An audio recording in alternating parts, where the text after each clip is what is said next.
네, 명절 잘 보내셨죠? 네, 저도 잘 쉬었습니다. 또 두 주 만에 뵙는데요. 그 얘기를 들어보니까 2월이 딱 28일, 그러니까 뭐 윤달이 아니면 윤달이 29일까지 있는 거죠. 27일인가요? 갑자기 헷갈려요. 어쨌든 28일까지 있는데 일요일에 시작해서 딱 4주간 토요일에 끝나는 달이 뭐 없다든가 거의 없다든가 뭐 그렇다고 하더라고요. 역사적인 달을 지금 보내고 있습니다. 그리고 그 마지막 주 인데요. 그리고 고린도전서 이제 말씀 나눔 마지막 시간입니다. 다음 주부터는 이제 고린도 후서를 함께 살펴보실 텐데, 오늘은 이제 고린도전서에서 사도의 바울의 마지막 부탁과 인사를 함께 살펴보도록 할 텐데요. 이제 바울이 편지를 이제 마무리하면서 먼저 13절과 14절에 보시면 5가지를 아주 강력하게 이제 권면을 하고 있습니다. 순서대로 살펴보면은 이제 깨어 있을 것, 그 다음에 믿음에 굳게 설 것, 용감할 것, 힘을 낼 것, 그리고 모든 일을 사랑할 것에 대한 권면입니다. 뭔가 좀 특별할 것이 없어 보이는 그런 5가지 동사인데, 그 5가지 동사가 모두 명령형으로 기록되어 있다라는 것을 우리가 좀 알아둘 필요가 있습니다. 우리말 이제 뭐 깨어 있으십시오, 이거 이제 그 경어체로 명령형을 이제 기록하다 보니까 약간 좀 부드러운 그런 부탁처럼 들리기도 하는데 아주 강력한 명령입니다. 깨어 있으라라고 하는 그런 명령인데, 첫째로 고린도 교회는 깨어 있어야 한다라고 하는 것이죠. 이제 깨어 있다라고 하는 것은 무엇입니까? 우리가 보통 이제 깨어 있다라고 할 때 그 단어를 쓰는 거는 이제 밤을 지나서 깊은 밤, 그리고 새벽을 넘어서는 그 시간까지 잠을 이루지 못하면 우리는 이제 깨어 있다라고 그렇게 얘기를 합니다. 낮에 깨어 있는 거를 깨어 있다라고 하지 않죠. 물론 이제 밤을 새고 낮에 잠을 자지 않으면 또 깨어 있다라고 하기도 하지만 무슨 말이냐면 당연히 잠을 자야 되는 그 시간에 잠을 이루지 않는, 잠을 자지 않는 그런 상태를 우리가 깨어 있다라고 할 텐데, 물론 이제 다른 의미도 있겠습니다. 많은 이것은 종말론적인 상황을 염두에 둔 명령이라고 할 수가 있겠습니다. 왜냐하면 주님의 날은 바로 밤의 도둑처럼 오기 때문이죠. 그래서 복음서들에서도 이 깨어있다라고 하는 단어는 종말론적인 맥락에서 사용되는데, 바로 그 날과 그 시각을 모르기 때문에 이제 신자는 늘 깨어있어야 한다라고 하는 것입니다. 복음서는 또 다른 맥락에서 이 단어를 사용하는데, 방금 말씀드린 것처럼 종말론적인 맥락에서 깨어있어라라고 하는 단어를 사용하기도 하고, 또 다른 맥락은 뭐냐면 바로 극심한 어려움의 순간을 대하는 자세로 깨어있어라라고 그렇게 얘기를 합니다. 바로 겟세마네에서 기도하실 때 우리 주님께서 베드로와 야고보, 요한에게 뭐라고 말씀하셨냐면, 당신의 마음이 근심에 쌓여 죽을 지경이니 너희들도 함께 깨어있으라 라고 그렇게 말씀하셨죠. 단순히 잠자지 말라는 얘기가 아니라 깨어있어서 당신과 함께 지금 기도하라 라고 하는 그런 말씀이 있었던 것이죠. 그러니까 두 가지 차원, 즉 종말론적이든 혹은 극심을 어려운 대함을 맥락이든 이제 신자는 항상 깨어있어야 할 텐데, 바울이 바로 그러한 마음으로 고린도 교회를 향하여 명령하고 있다는 것이죠. 왜냐하면 지금 고린도 교회는 뭔가 지금 깨어있지 못하는 상태에 지금 그들이 놓여있다라고 하는 것입니다. 그래야, 그렇게 깨어있어야 두 번째 권면과 같이 믿음에 굳게 설 수 있다라고 하는 것이죠. 바꿔 말씀드리면 믿음에 굳게 서는 길은 항상 깨어있는 것입니다. 내가 지금 믿음으로 잘 살고 있는지, 내 믿음이 당연하다 생각하지 않고, 내가 가는 길이 당연한 길이다 생각하지 않고 내가 잘 가고 있는지, 내가 하나님을 믿는다라고 하자면 사실은 하나님을 내가 알 수 있는 분이 아니잖아요. 우리가 잘 이제 속담처럼 얘기하는 것처럼 뭐 10길 물 속은 알아도 한 길 사람 속은 모르는 게 사람인데, 한 길 사람 속도 모르는 사람이 그 모든 우주, 천지 만물을 창조하신 하나님을 알리는 만무하고, 근데 우리는 살아가면서 너무나 당연하게 하나님이라는 존재를 다 안다 라고 생각을 하면서 살아가고 있는 것 같습니다. 물론 일반적인 의미에서 하나님의 어떤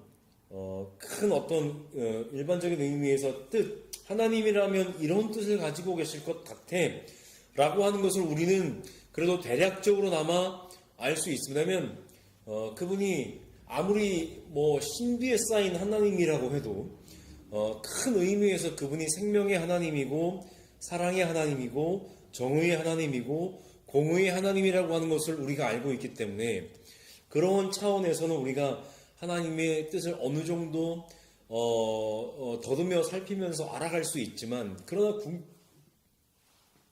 궁극적으로 그 하나님은 우리의 눈으로 볼 수 없는 분이시기 때문에, 또 우리의 귀에 들리는 음성으로 말씀하시는 분이 아니시기 때문에, 그 하나님이라고 하는 그 분을 우리는 궁극적으로 속속들이 알 수는 없기에, 내가 하나님을 믿고 또 내가 하나님을 알아간다라고 하는 것이, 그것이 진짜인가라고 하는 것을 우리는 늘 사실은 의심을 하며 살아갈 필요가 있다라고 하는 것이죠. 그렇기 때문에 늘 항상 깨어 있어야 한다라고 하는 것이죠. 그 하나님이 언제 어느 때에 우리의 삶의 한가운데 임하실지를 모르는 일이기 때문인데요. 그러니까 어떤 측면에서 믿음이라고 하는 것은 바로 종말을 기다리는 자세라고 할 수도 있고, 또 어떤 측면에서는 어려움을 대하는 자세라고도 볼 수가 있다라고 하는 것이죠. 그런 맥락에서 세 번째 명령으로 이어지자면, 바로 신자는 용감해야 한다라고 하는 것이죠. 무엇입니까? 바로 깨어서 믿음에 굳게 서는 것이 바로 신자의 용기라고 할 수가 있겠습니다. 물론 힘들면 힘들죠. 어려우면 어렵고 죽겠으면 죽겠는 겁니다. 그런 것은 모든 사람이라면 누구나 할 것 없이 다 똑같습니다. 그러나 그 믿음의 어려움의 순간을, 힘겨움의 순간을, 고난의 순간을 어떻게 잘 극복해내느냐라고 하는 것이 믿음의 또 다른 하나의 척도라고 할 수가 있겠습니다. 힘들다고 그냥 마냥 주저앉아 있으면 그것은 믿음의 사람이라고 할 수가 없겠죠. 힘들어도 일어나 걷는 것이죠. 힘겨워도 일어나서 믿음의 길을 걷는 것입니다. 바로 믿음에 용감하게 깨어서 믿음에 굳게 서는 것, 그것이 바로 신자의 용기입니다. 당장 길이 보여서 그렇게 걸어가는 건 아니고요. 당장 문제가 해결돼서 그렇게 걸어가는 건 아닙니다. 뭐 사실은 하나님을 믿지 않는 사람들이 볼 때는, 야, 하나님이 너 도와주지도 않는데 뭐가 그렇게 뭐 힘든데, 뭐 눈에 보이는 것도 없고 답도 없는데, 해결되지도 않았는데 뭐가 그렇게 좋다고 믿음으로 걷는다라고 얘기하냐. 그래도 걷는 것이 믿음의 사람이 가진 용기라고 할 수 있겠습니다. 시편 31편 24절에 보시면 시인은 이렇게 노래하죠. 자신을 향한 권면일 수도 있고, 아니면 또 다른 누군가를 향한 강한 권면일 수도 있는데, 시인은 이렇게 얘기합니다. 주님을 기다리는 사람들아, 힘을 내어라, 용기를 내어라. 주님이 아직 내 삶에 오시지 않았어요. 그냥 나는 그 주님을 기다리고 있을 뿐입니다. 그럼에도 불구하고 내가 기다리는 그 주님이 언젠가 나에게 오실 것이기 때문에 힘을 내고 용기를 내는 것이죠. 그것이 바로 믿음의 사람의 모습이라고 할 수가 있겠습니다. 그렇게 신자가 용기를 내면 하나님이 힘을 주시는데, 우리말 본문에서 힘을 내라 라고 표현된 다음 명령어, 그 단어는 문법적으로 수동태 동사입니다. 그러니까 내가 힘을 내기도 하지만, 그러니까 믿음의 사람이 내가 힘을 내기도 하지만 그 힘은 어디서부턴가 오는 그 힘이라는 것이죠. 내가 힘을 내기도 하지만 그 힘은 어디서부턴가 오는 그 힘이 나에게 주어지는데, 그 힘의 근원이 바로 하나님이시다라고 하는 것입니다. 그러니까 이것은 어떻게 논리적으로 설명할 수도, 증명할 수도 없는 것이죠. 그냥 그렇게 나에게 주어지는 것입니다. 이것이 이 설명으로 혹시 이것을 이해하는 데 도움이 될 수 있을지도 모르겠습니다만은 저는 이제 군대를 아주 편하게 군목으로 갔다 왔기 때문에 사실은 저는 군대를 얘기를 하면 안 되는 사람입니다. 고작 이제 한 9주 훈련 받을 동안 이제 제 3상한학교 영천에 있는 이제 제 3상한학교에서 훈련 받은 것이 뭐 군인다운 훈련을 받은 것의 전무라고 할 수가 있을 텐데 그럼에도 불구하고 제가 한마디 제가 군대를 갔다 왔다고 들을 수 있는 그 대목 한 가지가 있는데 훈련이 아마 마지막 주차였을 겁니다. 마지막 주차에 이제 유격 훈련을 다녀옵니다. 삼성학교 후보생들은 다 이제 유격 훈련을 갔다 오는데 우리나라 육군 안에서도 정말로 힘들기로 악명 높은 유격 그 훈련 코스거든요. 그 훈련 자체뿐만 아니라 행군 코스 자체가 가장 힘든 왕복 이제 90km를 행군을 하는데 이제 갈 때 절반 한 40몇 킬로를 행군하고 올 때 절반 한 40몇 킬로를 행군을 합니다. 갈 때는 그냥 몸모르고 하니까 그냥 피곤하다 그냥 졸리다 그러고 그렇게 갔어요. 근데 3박 4일 동안 훈련을 받고 돌아오는 행군은 진짜 이거 죽을 맛이겠더라고요. 거의 올 때쯤 되니까요. 어떻게 정말로 때려 죽여도 못 걷겠고 제가 이제 기수후보생이어서 이렇게 깃대를 하나 들고서 제일 앞에 이렇게 가는데 이거 깃대는 고사하고 제 양팔도 귀찮아가지고 떼버리고 막 가고 싶은 그런 상태. 그래서 이제 마지막 휴식을 딱 하고 이제 육군 3사관학교를 향해서 마지막 이제 행군 코스를 딱 걷는데 저기 앞에서 막 행군 소리가 들리고 박수 소리가 들리는데 가봤더니 이제 먼저 이제 뭐죠?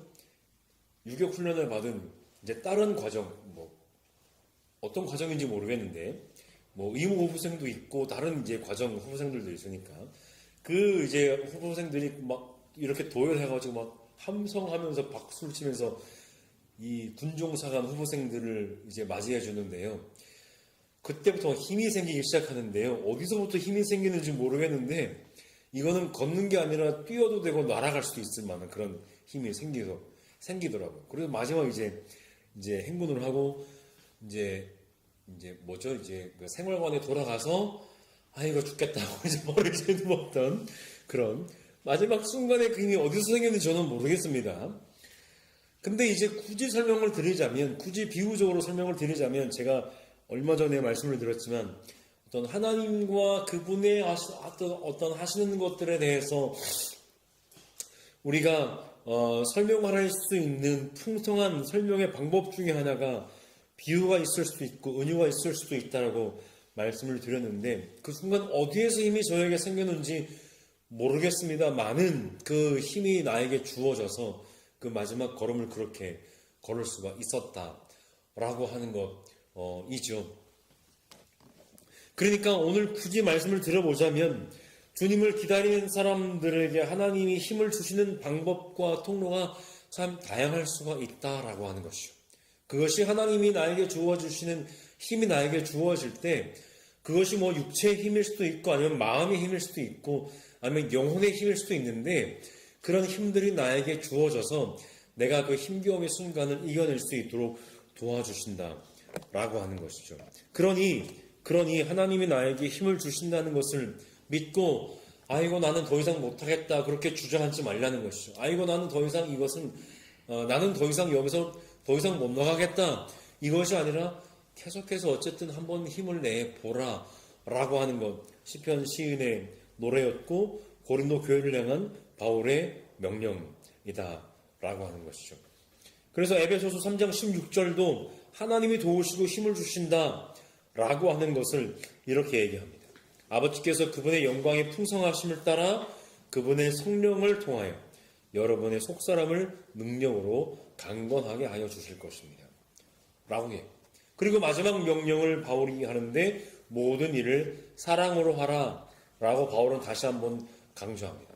사실 고린도 전설을 한번 쭉 우리가 읽어오면서 드러났던 고린도 교회의 모든 갈등의 근본 원인이 무엇이었습니까? 바로 모든 것을 사랑으로 하지 않았기 때문이죠. 즉 그들이 모든 것을 사랑으로 했다면 하나님을 향한 사랑 또 이웃을 향한 사랑으로 모든 것을 했다면 그런 문제들이 없었거나, 이상적으로만 말씀드리자면 없었거나, 아니면 뭐 문제가 없는 공동체는 없기 때문에 금방 그 문제들을 극복할 수 있었을 텐데, 그들 속에 하나님을 향한 사랑이 온전하지 않았기 때문에, 그들이 그리스도의 십자가 복음을 오해했고 이웃을 향한 사랑이 온전하지 않았기 때문에 연약한 이들을 향한 배려와 포용이 그들에게 없었던 것이라는 것이죠. 그래서 어떻게 보면 바울은 편지의 마지막에서 다시 한번 사랑을 더욱 강조하고 있는지도 모르겠습니다. 그렇게 5개의 동사를 통해서 강하게 고린도 교회를 권면한 다음에 15절에서 바울은 다시 전형적인 표현으로 인사를 이어갔죠. 바로 내가 여러분을 권합니다 라고 그렇게 얘기합니다. 그러니까 좀 강하게 명령을 한 다음에 좀 부드러운 권면으로 또 이어져가는 그런 수사법이 또 사용된 것을 우리가 보게 됩니다.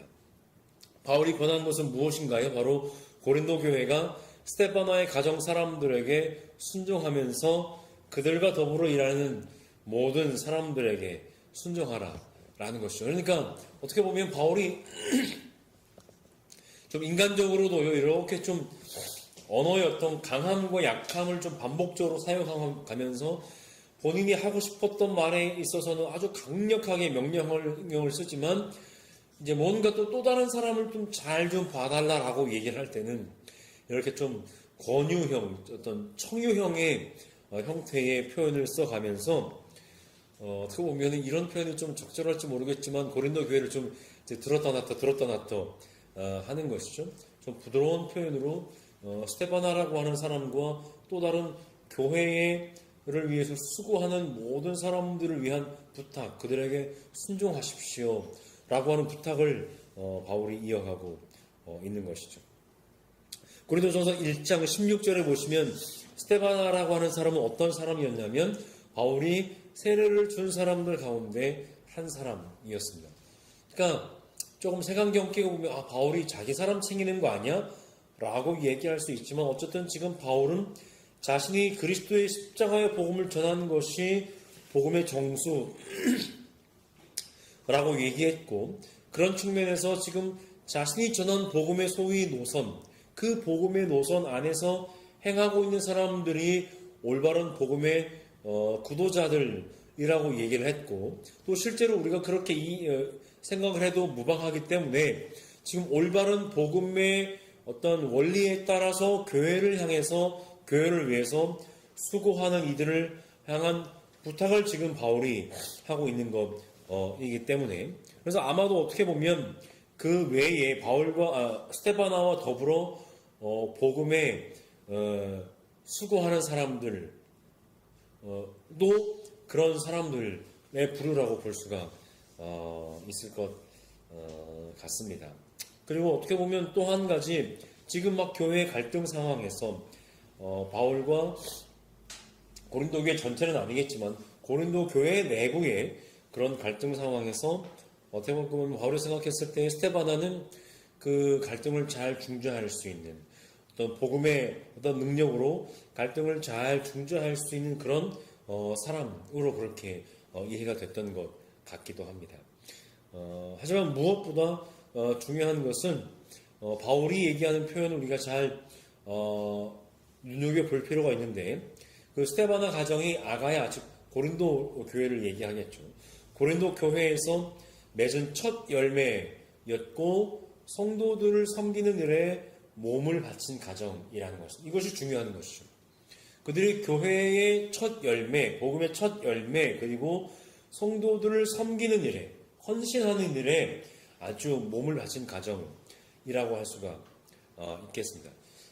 여기서 첫 열매라고 하는 것은 뭐 바울이 스테바나의 가정에 세례를 주었다는 의미도 아니고, 그들이 뭐 소위 첫 열매라고 했을 때 어떤 우리 뭐 개척교회 했을 때 뭐 개척 뭐라고 갑자기 또 용어가 생각이 안 나네요. 개척 멤버, 개척 멤버란 그런 의미라서에서 쓰이는 단어가 아니라, 첫 열매라고 하는 것은 그 가정이 교회의 대표성을 가진 모범적인 믿음의 가정이라고 하는 표현일 것입니다. 비슷한 의미로 예수 그리스도가 부활의 잠자는 사람 부활의 첫 열매라고 할 때에 지난주인가요? 지지난주인가요?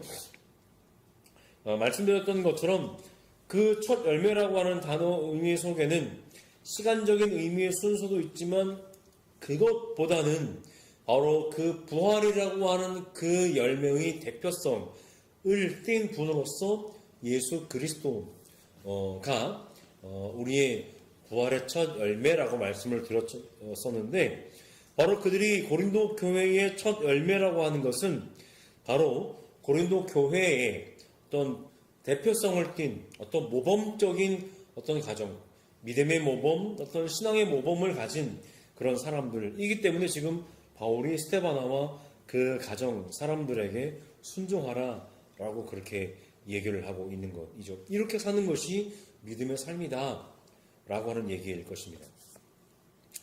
그래서 아마도 17절에 따르면 스데바나와 부드나도 그리고 아가이오라고 하는 사람들이 또 다시 언급이 되는데, 이 사람들이 왜 언급이 되냐면 아마도 그 고린도 교회의 질문들, 도대체 이 일은 어떻게 해야 됩니까? 이런 문제는 어떻게 해야 됩니까? 라고 하는 질문들이 담긴 편지를 바울에게 가지고 왔던 사람들이었을 것입니다.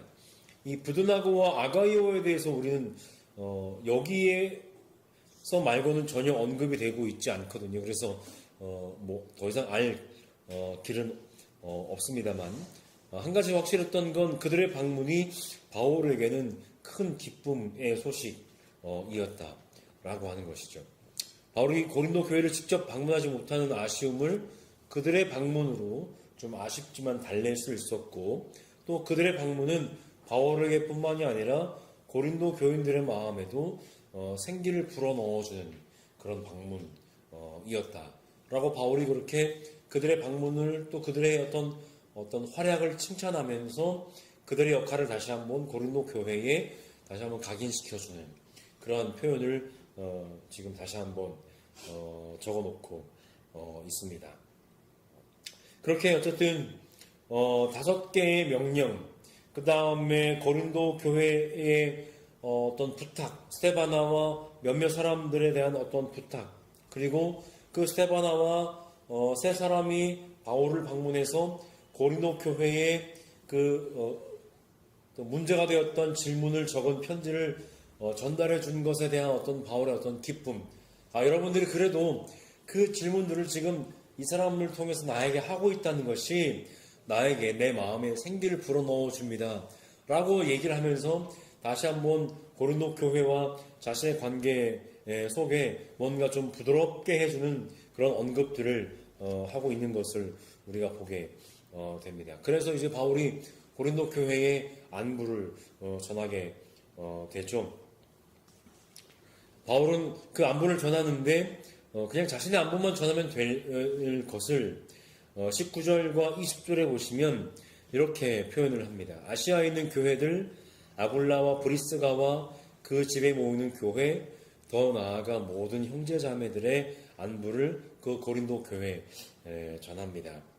아시아에 있는 교회들은 지금 바울이 아마도 세 번째 전도 여행을 통해서 아시아 그 에베소 지역에 있는 교회들을 돌아서 지금 에베소에서 편지를 쓰고 있는데 그 교회들의 안부를 함께 모아서 바울이 전하고 있습니다. 안부를요. 또 아굴라와 브리스가는 바울이 이전에 고린도에 함께 머물고 있을 때, 그들과 함께 머물고 있을 때 동역하던 부부인데 그들이 지금 에베소에 있는 것 같아요. 고린도 교회도 그 아굴라와 브리스길라 부부를 알고 있었을 것이고요. 그러니까 그 두 사람의 안부를 함께 전함으로써 뭔가 더 좀 돈독한 유대감, 그것들을 바울이 지금 표현하고 있는 것 같고요. 그리고 더 나아가 모든 교회가 함께 하나의 교회인 것처럼 바울은 모든 형제 자매들이 그들에게 문안을 한다라고 이야기하면서 서로 하나의 몸을 이루는 공동체로서 서로 거룩한 몸으로 입맞춤으로 인사하라고 권면을 합니다. 여기까지가 이제 인사말의 아주 아름다운 그런 대목의 끝부분인데요. 이제 마지막 편지의 진짜 부분으로 넘어갑니다. 21절에 보시면 혹시 뭐 편지의 마지막 부분을 읽으시면서 뭐 좀 이상하거나 좀 어색한 대목을 발견하셨을지는 모르겠는데 바울이 21절에서 이제 이렇게 시작하죠. 나 바울은 친필로 인사의 말을 씁니다. 라고 이야기합니다. 바울이 누군가에게서부터 지금 펜을 이제 넘겨받아서 친필로 인사말을 씁니다. 그렇다고 하면 이 표현은 무엇입니까? 20절까지는 바울의 친필이 아니라 누군가가 대필을 했을 것이다 라고 우리가 추정을 해볼 수가 있겠죠. 1장에 가보시면 1장 1절을 한번 보시면은 이런 표현이 등장하는데요.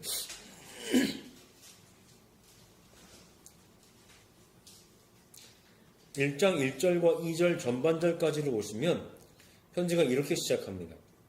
하나님의 뜻으로 그리스도 예수의 사도로 부르심을 받은 나 바울과 형제 소스데네가 고린도에 있는 하나님의 교회에 이 편지를 씁니다.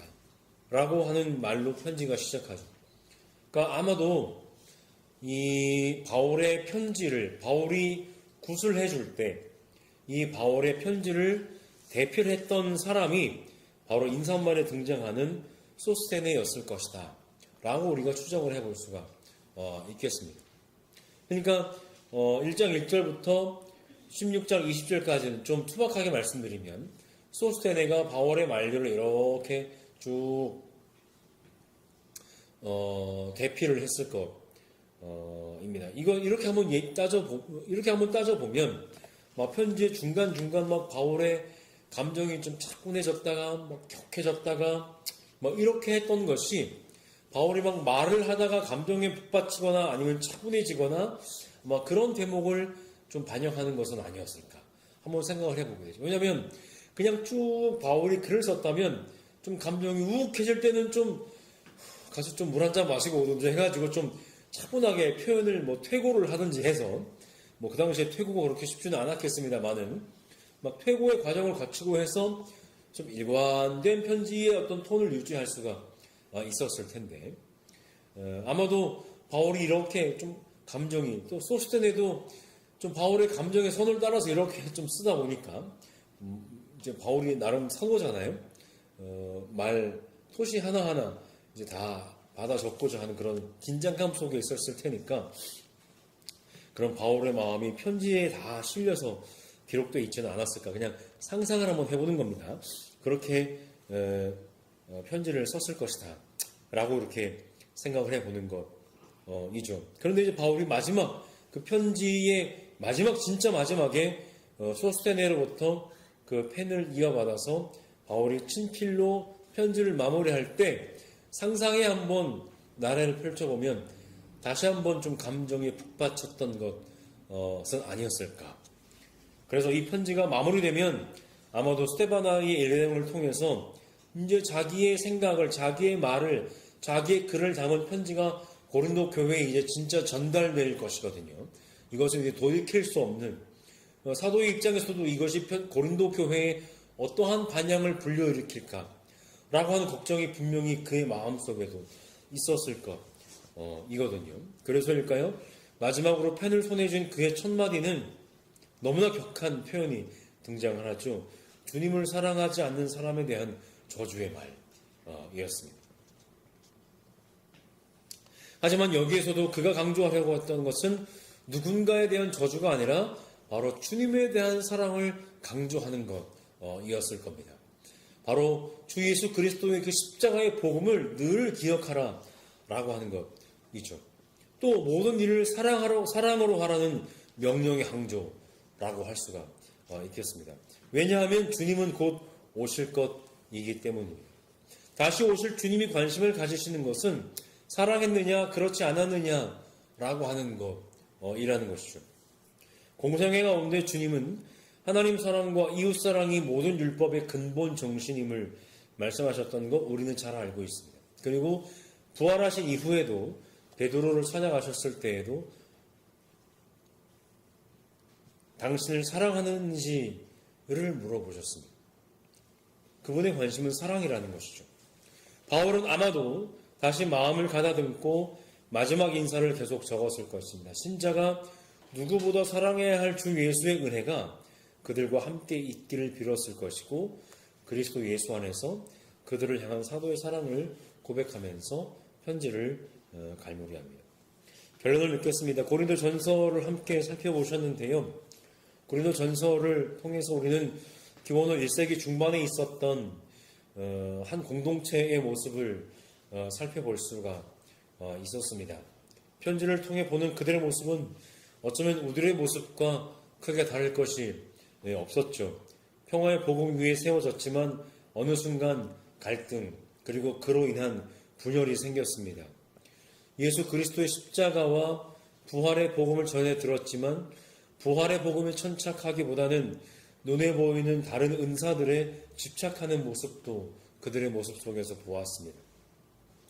세상에서 가지고 있는 여러 차별적인 모습들이 교회 안에도 그대로 이어지면서 작고 연약한 이들이 교회에서조차도 소외되는 모습도 분명히 있었습니다. 이런 일들에 대해서 사도 바울은 때로 그들을 칭찬하기도 하고 때로 그들을 다그치기도 하며 제가 아까 말씀드렸던 것처럼 이제 구술하다 보니까 막 감정이 북받쳤을 때도 있지 않았을까 싶은데요. 어쨌든 그들에게 다시 그리스도의 십자가 복음 위에 그들 공동체가 다시 세워지기를 바랐습니다. 공동체 안에 그리스도의 십자가가 아닌 다른 사람들의 힘이 강하게 작용하는 것에 대해서 바울은 극도로 경계하며 자신의 영향력마저도 크지 않은 것이 오히려 다행이라고 생각했습니다. 물론 이 와중에도 바울은 또 인간적으로도 자신의 사도직을 변호하기 위해 나름의 노력을 또 다하기도 했습니다. 어떻게 보면 사도의 인간적인 모습도 볼 수 있었던 어떤 고린도 전서의 말씀 나눔이 아니었나 싶기도 한데요. 어쨌든 그래야 그리스도의 복음을 전하는 자신의 말이 소위 고린도 교회에 먹힐 것이기 때문입니다. 마지막으로 고린도 전서를 쓰는 중에도 또 그 이후에도 바울과 고린도 교회 사이에는 여러 사람들이 오고 갔다는 것을 우리는 알 수가 있습니다.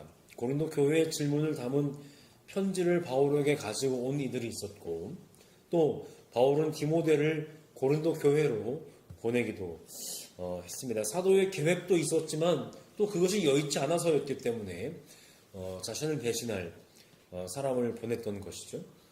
이렇게 보면 고린도 전서는 교회를 사랑하는 모든 여러 사람들이 함께 오고 가는 가운데 바닷길을 그 당시에 다니자 보면 사실은 때로는 목숨을 건 여정이기도 했을 텐데 그렇게 그러한 쉽지 않은 길을 오고 가는 수많은 사람들이 피땀 흘리며 그렇게 교회를 사랑을 실천했던 이야기라고도 할 수가 있겠습니다. 스스로 노동하면서 교회를 세웠던 바울이 있었고 그렇게 바울과 뜻을 같이 했던 동역자들이 있었던 것. 이제 어떻게 보면 바울과 지금 현재는 다른 마음을 가지고 있었지만 어쨌든 바울과 함께 이야기를 하면서 참된 복음에 대한 이야기를 나누었던 그런 사람들도 고린도 교회 가운데 있었을 것입니다. 그렇게 고린도전서 16장의 말씀을 함께 다 살펴보셨고 다음 주부터는 고린도 후서를 함께 살펴볼 텐데요. 고린도 교회의 그런 이야기가 계속되는데 그 이야기들이 오늘 우리 공동체의 모습을 함께 또 이렇게 비추어 보면서 우리는 또 어떻게 복음을 또 잘 우리 공동체 가운데 심어가면서 싹을 틔우면서 줄기가 자라고 열매를 맺는 그런 삶을 살아가고 있나 라고 하는 우리의 모습을 또 함께 그려볼 수 있는 시간이 될 수 있기를 소망합니다.